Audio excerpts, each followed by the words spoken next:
and this is Enchanted Ink. Welcome to the podcast. Thanks for tuning in. I gotta say, today's topic is kind of a new one for me. We've already talked about the usual stuff like witches and magic wands, common Western motifs, but today I want to do something a little different. I want to talk about elemental magic and specifically West African mythology. And we'll focus on children of blood and bone and all of the rich history and folklore that went into creating the magical land of Orisha. Now, this book is actually only a few years old. It's on the newer side.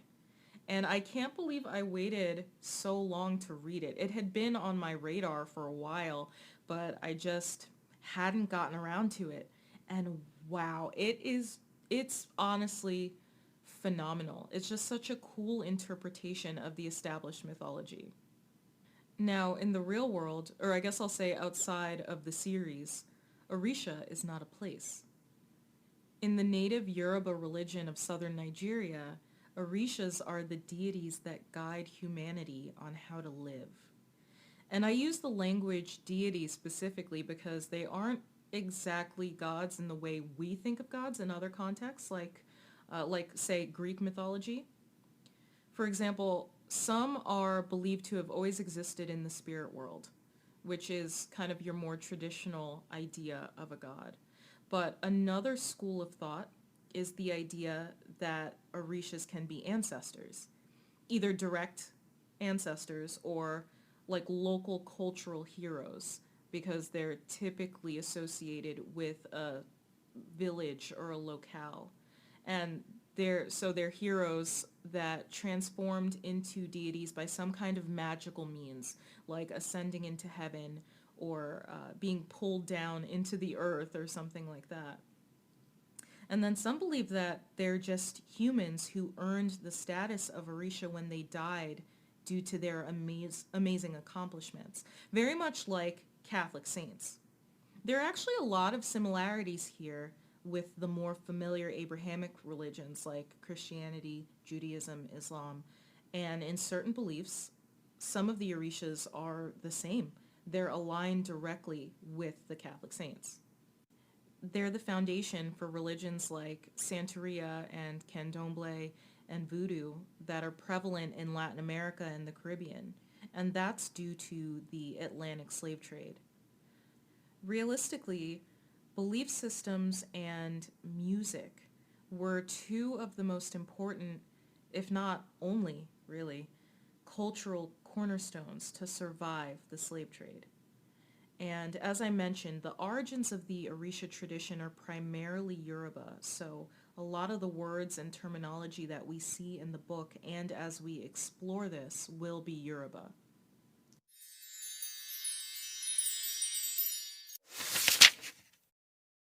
Children of Blood and Bone is the debut novel of Tomi Adeyemi. Part of a planned trilogy, it follows the heroine Zélie as she attempts to restore magic to the kingdom of Orisha. Under the orders of a ruthless king, anyone with powers was targeted and killed, leaving Zélie without a mother, and her people, the Magi, without hope. So few survived with the power to use magic that they must remain hidden. Zélie is one such person. Now she has a chance to bring magic back to her people and strike against the monarchy. With the help of her brother and a rogue princess, Zélie must learn to harness her powers and outrun the crown prince, who's hellbent on eradicating magic for good.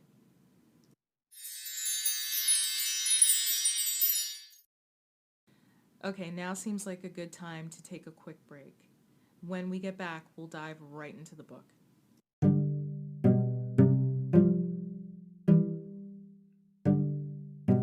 If you haven't heard of Anchor, it's the easiest way to make a podcast. Let me explain. First of all, it's free. Completely free. I love free. I'm sure you love free. So that should be motivation enough. But the cool thing about it is, it allows you to record and edit your podcast right from your phone or computer. Anchor will distribute your podcast for you so it can be heard on Spotify, Apple Podcasts, and many more. and you can make money from your podcast with no minimum listenership. It's everything you need to make a podcast in one place. So download the free Anchor app or go to anchor.fm to get started. And now, back to the show. And we're back. So now let's talk about the book. In Children of Blood and Bone, those who are born with magic are called diviners. They're immediately distinguishable by their white hair and silver eyes, but they're not albino. They're specifically described as having dark skin, darker than everyone else. And this is a major plot point because they're completely discriminated against and treated like second-class citizens. Even hair dye won't work for more than a few hours, so they literally cannot hide. The magical power in their blood is called Ashe, and after the age of 13, they're able to access and harness it to become magi. So right there we see a commonality to most other stories or lore where someone is not able to perform intentional magic until adolescence. So 11 in Harry Potter, but usually 13 in most other stories. And that's not surprising because so many cultures mark that milestone as a symbolic coming of age. Think like bar mitzvah. One thing that I find really cool about this story is how the author takes real concepts and terminology from Yoruba and Orisha-centric religions and adapts their meaning. Traditionally, Ashe is life force. It's the power behind all things in the universe. But it's also an affirmation, and that's the way I've always heard it used, like conversationally. It's essentially translating to, so let it be, or so shall it be, like amen. But in the books, it refers to the magical power in their blood, like midichlorians. Okay, sidebar. As I was writing the notes for this episode, I discovered that Google Docs knows how to spell and auto-corrected midichlorians. So congrats to George Lucas on that becoming a real word. I really wasn't expecting that. But yeah, consider Ashe to be like midichlorians. Now, the magic in this series is different from what we've talked about before in that it's elemental. The Magi clans all summon their powers from a different deity representing an element of the natural world. Just like in Greek or Norse, I guess most mythologies, the gods have different associations, not just one particular power. But from what I can tell, Tomi Adeyemi sticks pretty closely to their main elements here. So there are 10 clans in the book, but the main 5 that we really see are, first, the Reapers, like Zaylee and her mother, and they have the power to manipulate and command spirits. Their deity is Oya, the goddess of life and death. The Seers can look into the past and see into the future, and their deity is Orunmila, the god of time. The Tiders manipulate water and ice, and they draw their power from Yemoja, the goddess of the sea. And in traditional Yoruba art, she's depicted as a mermaid. The Burners control fire, and their god is Sango, or I've also heard it pronounced Shango. But interestingly enough, Sango in the Yoruba tradition is the god of thunder. He's most commonly compared to Zeus or Thor. So I'm not really sure why the author assigned him as the god of fire within the books. It's possible that, again, it's one of his other many powers, but I didn't come across that in my research. So this is one of the only times I think I've seen her deviate from their typical association. But lastly, we have the connectors, and they can enter and control the mind and dreams, and their god is Ori. Ori is an interesting one because the word in Yoruba literally translates to head, but as a concept within the Yoruba religion, it really more refers to the idea of your spiritual intuition. It's like your human consciousness. And if something is going wrong for you, then you're meant to consult your Ori. Now, as an Orisha, not only does he control thoughts and dreams, but he also controls your destiny, your fate. So the connectors are some of the most feared magi in the books, even by other magi, because their power is so invasive, it's so personal. So, as I said, the clans and their deities in the book align pretty closely with their identities in the Yoruba religion. But what I find most interesting is how they're adapted outside of Nigeria, like in the Americas. Oya and Yemoja are actually great examples of this. Not only is Yemoja the goddess of the sea, but she's also the goddess of motherhood and pregnant women. So as a result, she's often represented as or syncretized with the Virgin Mary. And to clarify, syncretization is a real word. I didn't make it up. It's a practice that came about during the slave trade when slaves needed a way to continue to hold their beliefs under the radar of the slave owners. So they assigned their deities to correlate with those of Christianity so they could openly worship them by hiding them in plain sight. Oya is the goddess of life and death, but she's syncretized to Saint Bridget of Ireland. And the list goes on. A lot of the main Orishas have a Christian counterpart. One thing to note is, unlike in Percy Jackson or other similar series, we don't meet the gods or interact with them. Their influence is purely spiritual, for now, at least at this point. But it's absolutely an awesome read and a fantastic introduction into Yoruba culture and the Orisha legends. I think when most people think of Yoruba or Santeria or Voodoo, they picture it through the lens of its Western pop culture reputation. And they think it's primitive and evil. But that's clearly not the case, or at least that's not the intent.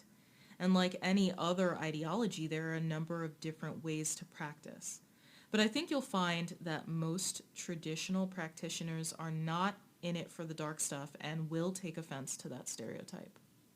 I mean, look, I grew up Catholic, but being Haitian, if I had $1 for every voodoo joke or realistically insult that I've ever heard, then this budget would be much bigger for this podcast. So, I mean, it's just pure ignorance to disparage anybody's belief system just because it's different from your own and you don't understand it. But you need to realize that entire countries, entire cultures have been villainized over these beliefs, over voodoo, Santeria, all of that. So all I'm saying is, if you don't know, take some time out to learn. We just talked pretty in depth about these ideologies, and I wouldn't be surprised if now that you have a little bit of extra knowledge, you'd be a little bit more understanding of what others believe. Now, in terms of the reception that this book received at its debut, critics have consistently compared Children of Blood and Bone to Harry Potter, saying it's the African Harry Potter. But I have a mixed opinion there. I think it's certainly a dense enough world, but the story is just completely different. Like, we come out of the gate so much grittier in Children of Blood and Bone. Let's put it this way. It's just barely YA. Like, don't let your 10-year-old read this book. And I mean, it's not gratuitously violent or sexual, but I just think a lot of the nuance and implications would probably end up being overlooked by anyone below high school age. But yeah, this is one of those series that we'll have to visit several times over the course of the show, because there's just so many different elements that I want to explore. But hats off to Tomi Adeyemi for breaking the mold and giving us something just completely different from your popular fantasy series. I've definitely noticed an uptick in West African fantasy and Afrofuturism in YA, and I'm here for it. I mean, keep it coming. I love to see all of these very different points of view and different stories in a genre where we are typically very underrepresented. So, to me, it's a good thing. My to-read list is getting longer and longer. So that's it for me, guys. If you have anything that you want to add or share, find me on social media. I'm on Instagram and Facebook at Enchanted Ink Podcast and Twitter at Enchanted Ink Pod, and our home on the web, enchantedinkpodcast.com. And if you like the show and want to hear more, make sure you subscribe on Google Podcasts, Spotify, and Apple Podcasts, and leave a review. Let me know how I'm doing, and let everyone else know what you think of the show. The more the merrier. All right, I'm out for real this time. Thanks, guys. See ya.